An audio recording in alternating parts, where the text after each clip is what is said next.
Panibagong record low ang tinamaan ng piso ngayong linggo.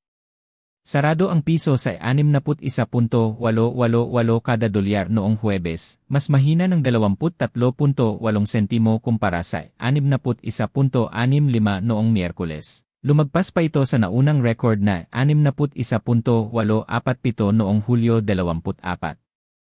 Bumawi ang piso sa unang bahagi ng linggo, mula sa 61.815 noong Lunes patungo sa 61.65 noong Miyerkules, dahil sa pag-asa sa Hormuz reopening ayon kay Michael Ricafort, Chief Economist ng REA.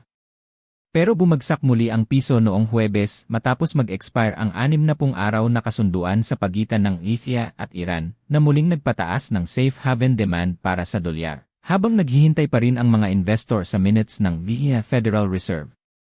Ayon kay Jonathan Ravelas, Senior Advisor ng Reyes Takandong & Co., posibleng mag-trade ang piso sa pagitan ng 61.60 at 62 sa mga susunod na araw.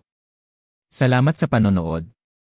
Buong balita sa isang video, ay click ang next video o tingnan ang description para sa complete daily news roundup.